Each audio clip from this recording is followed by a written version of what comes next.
Happy streaming Sunday, everybody. Welcome back. I'm excited that you're here watching another magical movie review. I'm Molly. In this particular segment, over the next couple of weeks, I will be reviewing Disney princess movies. So far, we've reviewed Snow White and Cinderella. So this week, we are reviewing, if you can't already guess by my attempt at the theme here today, I also didn't have a Aurora or Sleeping Beauty like shirt or outfit, so I'm just wearing my I am a Disney princess shirt. But I really went all out with the makeup, with the whole like, I'm squinting like this is helping so you can see my eyelids, because I have hooded eyes, so when I've got my eyes open you can't really see. So if I do this, I kind of did the mix match, make it pink, make it blue situation from the scene where the fairies are fighting over what color the dress is. It's one of the most iconic like phrases, make it pink, make it blue, that's come out of Sleeping Beauty, so I kind of just steered into the skid on that one. I'm actually pretty proud about how it turned out. I'm definitely not a makeup artist by any means, but I love working with glitter and just kind of being weird, so this was a fun one for me to do, and it really puts me in the mood to review Disney princess films with the glitter and the makeup and the bow, so it works out. This week we'll be reviewing Sleeping Beauty from 1959. We've come a long way, so just as a reminder for those of you who have not seen the film, or it's been a long time, now it's time for our magical recap. This is my attempt at delivering the plot of the movie in under 30 seconds. Yes, I did write it down. Yes, I did practice. Here we go. King, queen, want a baby, get a baby, name her Aurora, everyone's hyped, they have a party, gifts from Flora and Fauna make her pretty, Maleficent shows up, says she'll die at 16 by getting pricked, Merryweather's like, nah, she'll just fall asleep. To protect her, fairies hide her in the woods, 16 years go by, girl singing in the woods, meets Prince Philip, doesn't know it's Prince Philip, goes home, finds out she's a princess and has to go back. She does, but she hates it, ends up getting pricked by the spindle anyway. Fairies go to find Philip, oh no, he's been captured, they go to rescue him, ends up fighting Maleficent as a big ass dragon, he wins, kisses Aurora, everyone wakes up, they get married, happy ever after. That is exhausting every single time. So, now that I'm out of breath, I like to talk about the things that I like about the film and things that I don't like about the film. And typically I theme those pros and cons after things in the movies. My pros this week will be called fairies, and then the cons will be called Diablos. For those of you who didn't know, that's the name of the raven that Maleficent hangs out with, her little sidekick. So we'll start off with the fairies. I actually had a hard time coming up with things that I really liked about the movie. I have an interesting attention span. There's some things that can really like suck me in and I'll be watching for hours, but Sleeping Beauty wasn't one of those, but there were a few things that I did enjoy about the movie. One thing that I was actually surprised about was the character of Prince Philip. The only part that I wasn't too sure about was the part that he like wouldn't let her walk away from him in the movie. Like when he meets her for the first time in the woods, he's like holding her hand, and every time she tries to get away, he's like grabbing at her, which is like not PC for this day and age. But otherwise, he is polite, is supposed to be this prince, and he meets this girl that's like below his pay grade and yet doesn't care. He explains to his father that it's the 14th century, so we should be able to marry whoever we want, which you would think is a good rule to follow anyway. So I think he's a little bit more forward thinking than some of the princes that we've seen before, or we actually more get to see a prince's character in this film, which I really like, because Prince Charming and Cinderella, like, all we know is that he doesn't really care about getting married, but he meets Cinderella and they fall in love, and that's great. Prince Philip, we get to see the process of kind of getting your marriage assignment or arranged, and his thought process behind that, and seeing him get captured, which isn't something that we're used to seeing from a hero. And I just really enjoyed watching his character throughout the film. Also, I love Maleficent as a villain. She's sassy AF. She just shows up to the party and is like, hey, by the way, like, death, like, mic drop. And then just the fact that she can talk to animals. She has like this huge community of like minions, which I kind of forgot about. Like, it's all a mixed match of like alligators, weasels, bears, boars, like, that all just kind of do what she wants, which they're all the same color, like they're all brown, which doesn't make any sense to me. But like, she's built an army of people that like trust her, but she's not afraid to like zap them with lightning if they're being stupid. So I appreciate that. I think that she's a fantastic villain. I loved her.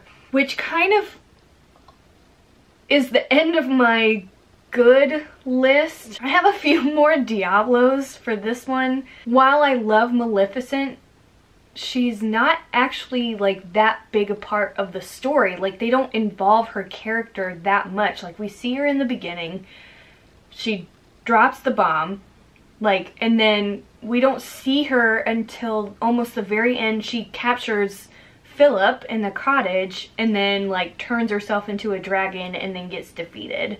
Like, there's not a whole lot of character development there, but the time that she is on screen is like electric for me. Just thought it was super weird, and this is probably just a cultural thing from that point in time, and even today with arranged marriage, that I just don't understand, being an American white woman. But for someone like Aurora to be promised to marry someone after like 3 days maybe of being alive, especially to another little boy who's like, what, barely 5 or 6, like bringing her a present, I think is just like super weird. Like, right off the bat, watching that kind of set me in a bad mood for the rest of the movie. It's set in the 14th century, so I get it, like it's an older tradition, especially for like a monarchy, but the movie came out in 1959. Like, it wasn't a thing for the time period that the movie came out, so it's hard to believe that that was a thing that they would really want to do in a Disney like kids movie. And then I know that this is going to be like contrary to popular belief, but the fairies, to me, other than the make it pink, make it blue thing, they were so annoying. I just didn't enjoy their screen time. Like the gifts of beauty and song, like, okay, that's fine. Like, of course, those are the most important things that you could prepare a girl for. But when they are trying to come up with ideas of how to protect her, they're the ones that come up with the idea to go and hide her in the woods, which I'm like, okay, like, I get what you're trying to accomplish there, but like, you're lying to her about who she is, like giving her some kind of like identity crisis by doing this. Also, like, they're the ones that end up screwing it all up, and Maleficent finds her anyway, figures out where she is and what to do next. Also, I thought it was pretty dumb. Like, of course, they blame themselves for Sleeping Beauty pricking her finger anyway. They left her alone, whatever. Like, you would leave somebody alone if they were like, let them cry it out. When they realize that they screwed it up, their solution is, oh no, they won't find out because we're gonna just put everybody to sleep. That part, I'm like, you're just like covering up your mess with more mess. Like, that doesn't make any sense to me. I think the only good thing that they did was rescue Prince Philip so that he could defeat Maleficent and therefore wake up Homegirl. I think they had their funny moments. I think Merryweather is the funniest of the three. Flora is just a bossy bitch and thinks she knows better, and that was annoying. I thought that for the plot and just the entertainment, I just think they didn't deliver that in the way that I think was originally intended for the film. I liked the movie. I like Princess Aurora and Prince Philip. I like Once Upon a Dream. I think maybe that's the other reason why I didn't super love this movie. This is the first Disney princess film of 3 that's not a musical. Not that a Disney movie has to be a musical for me to enjoy it. There's definitely plenty that don't have like that sing-along factor. It didn't hold my attention as well as Cinderella or Snow White, because it didn't have like songs that kind of jazzed me up during certain parts of the movie. This one's kind of falling flat for me on the overall Disney princess ranking. I'd say now that I've got a good number of Disney princess films in my belt for this magical movie review process, I'd say Cinderella's my number 1, Snow White's number 2, and Sleeping Beauty's number 3. Every Disney movie that I watch, I usually have a particular character that stands out to me and is my very magical person, or my VMP. This time I actually had a hard time picking between Prince Philip and Maleficent because I enjoyed both of their characters, but I think I'm gonna go with Prince Philip for my VMP for Sleeping Beauty. And that's because he has that forward-thinking. He's pretty funny with his horse, Samson. They have a fun dynamic, and while I enjoy the newer Disney movies that don't have the prince saving the princess, I think in this one I enjoyed this particular rescue and how involved the prince was, other than just like showing up and kissing her on the mouth and then they lived happily ever after. Like, there was, of course that happened, but there was more to it than that. Like, we've got like the backstory, and they actually met and formed a relationship. Kind of like, it seems like a good mix of the prince stories of Snow White and Cinderella, like a mashup for me, which I think is fun. Alright, so that's my Disney movie magical review of Sleeping Beauty. Of course, for those of you who have been watching, yes, I did dive into the origin story. How did we get to the Disney version? And to my surprise, there's actually quite a bit of history for Sleeping Beauty. It's kind of been molded over time. There's 3 pillars or versions of this story that lead us to the Disney story. Starting in 1634, and the story is an Italian origin story called Sun, Moon, and Talia by Giambattista Basile, and it's kind of fucked up. Sorry for my language, but it actually doesn't start in the same way as the Disney movie does.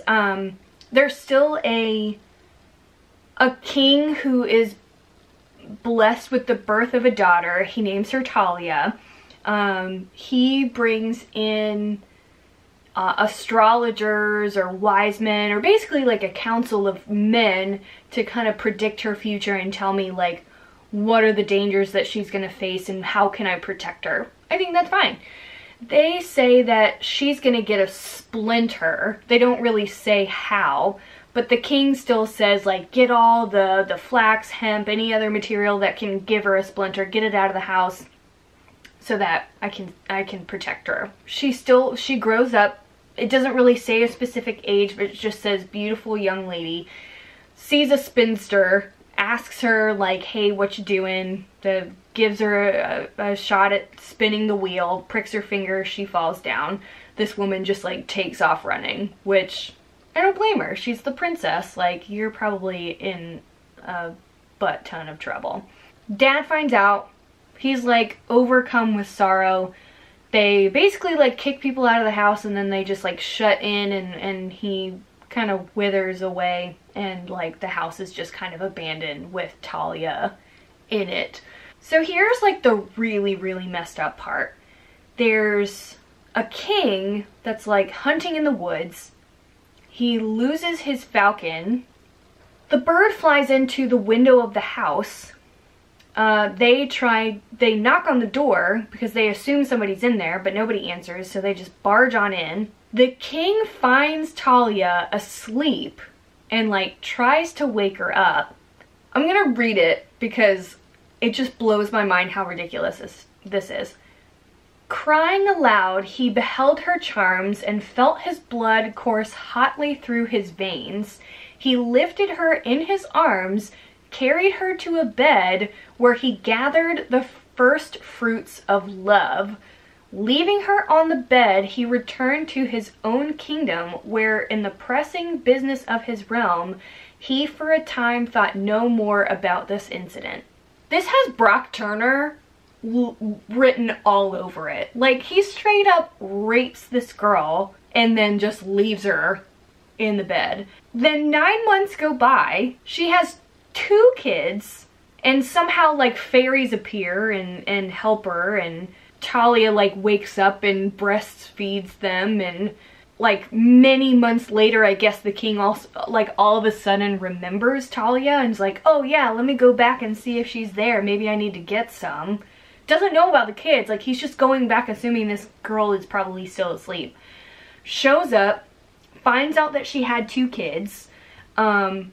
He tells her what happened, basically like admitted to raping her, and Talia's like, oh my god, now I'm so in love with you. What kind of weird like Stockholm syndrome shit is this? Blah blah blah, they fall in love. Apparently then after that we find out he's married, has a queen. This queen like loses her shit, rightfully so, finds out about Talia and the kids, orders the cook to go steal the children, not steal the children, but basically tell Talia like, hey, the king wants to see his kids, they can come. And they let her go with him, but the cook like finds mercy and like brings him back to his house, and they like protect him. The queen wants him to make the children into like pies and feed it to the king, which of course the cook can't do, and so he like just makes regular meat pies and like convinces the queen that he did it. So of course she feeds it to the king. Then she's like, that's not enough, go get me Talia. Talia comes back and she's thinking like, oh, I didn't know you were the queen. Like, the queen wants to kill her, of course, and somehow Talia convinces her to let her undress before throwing her into the fire. So she does, and every time she takes off an article of clothing, she screams, but nobody hears her. So homegirl's cooked, literally, in the fire of whatever room that she's in. The king comes in, like, is distraught, and then, like, gets pissed at the queen, and then has the queen jump in the fire. So this story surprisingly is even more brutal than any of the Brothers Grimm stories of any kind that I've ever heard. Like, we've got rape, we've got murder, we've got kidnapping, like, it's all over the board. It's just nuts. So then after this first story comes out, we've got 50 years, 60 years to really digest and kind of think about all the morbid, twisted things that are happening to Sleeping Beauty. Our good friend Charles Perrault, who did the Cinderella story, the first story, he also does a version of the origin story of Sleeping Beauty called The Sleeping Beauty in the Wood. There's a cat trying to go behind the curtain here. This one in the Brothers Grimm story that then comes out in 1812, so even much later, over 100 years later, their story is called Little Briar Rose. Their stories are actually pretty similar and not as crazy as the original story. Both of those stories are pretty similar in how the Disney story starts. You've got a king and queen that want a baby. There's some kind of creature that pops out of the bath that the queen is taking. There's a couple different versions there for both of them, that it's either a toad or a crab or something. And it says, hey, you pregnant, or you're gonna have a baby, or whatever. So the queen ends up having a baby. The king is over the moon. They end up having a party to celebrate the child's birth, and they invite the fairies, and it's a little bit different between, I think it's the Sleeping Beauty in the Wood for Charles Perrault. They have 7 fairies come, and they forget, or there's an old fairy that shows up that wasn't invited. And in the Brothers Grimm, there's 12 fairies that they invited because they only have 12 places, and they purposefully left off the 13th fairy. So either way, there is a fairy that's kind of rooted in evil or old magic that shows up to the party and says, like, WTF, why wasn't I invited? Both of them being in despair of not getting an invitation, they both curse this child with death, which seems like a pretty drastic response to not getting an invite for a party. The story still is revolved around the fairies give their gifts, this evil fairy shows up, gives the gift of death, and then the one remaining fairy that hasn't given the gift yet says that she will not die but just fall asleep. So that's the same with Merryweather, does the same thing. It's still that the princess will die of a spindle. So the kings both get rid of all of spindles and everything out of the kingdom, but they keep the princess in the castle. So it's not like she has any kind of identity crisis. So I don't know why Disney decided to go outside of that and choose to have the fairies raise her in the woods as Briar Rose. And then in these stories, it gets to her 15th birthday. And in both stories, on her 15th birthday, even though the parents know that this is coming, King and Queen decide to leave for the day and leave the princess alone. If you know that this is a possibility, even if you did what you could to get rid of the risk of having the girl touch the spindle, wouldn't you think you at least would want to be around to keep an eye on her? I don't know what they're thinking on that one. So there's mistake number 1 on their part. King and Queen drops the ball. This is where the girl's like running through the castle. She's young, she's exploring, she finds like an old spinster or a woman like spinning yarns. She wants to give it a try, she touches it. Now in both stories, Sleeping Beauty in the Wood and Briar Rose, the other thing is when she touches the spindle, there's not any kind of like true love's kiss will awaken Sleeping Beauty. It's more of like the fairy that protects her decides like she'll only fall asleep for 100 years. And so the girl touches the spindle in both stories, and in both stories the entire kingdom falls asleep. So where in Disney the fairies decide like, hey, we're gonna cover our tracks of our mistakes and make everybody fall asleep, in the original or the latest 2 stories they fall asleep as part of the curse, like the whole kingdom does.